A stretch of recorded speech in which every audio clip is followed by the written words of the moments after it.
Hari ini kita sedia maklum, mantan presiden yang ada dekat tepi ni, Perdana Menteri yang ada di hari ini, semuanya kebanyakan daripada mereka lahir daripada kilang pemuda. Adakah mereka lahir semasa kilang pemuda itu selesa? Adakah mereka selesa ketika itu? Saya nak bagi tahulah, presiden kita masa jadi Ketua Pergerakan Pemuda UMNO Malaysia, ISA pun pernah masuk lah. Kita ni baru nak berjuang, ketua bahagian celik mata dah takut apa barang korang nak berjuang ni. Takut ke tak takut?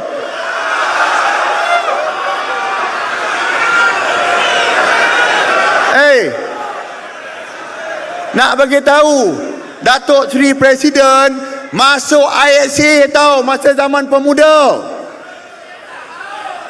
Dan aku rasa kalau tahun ni, kalau katalah ada ISA, orang pertama masuk ISA aku.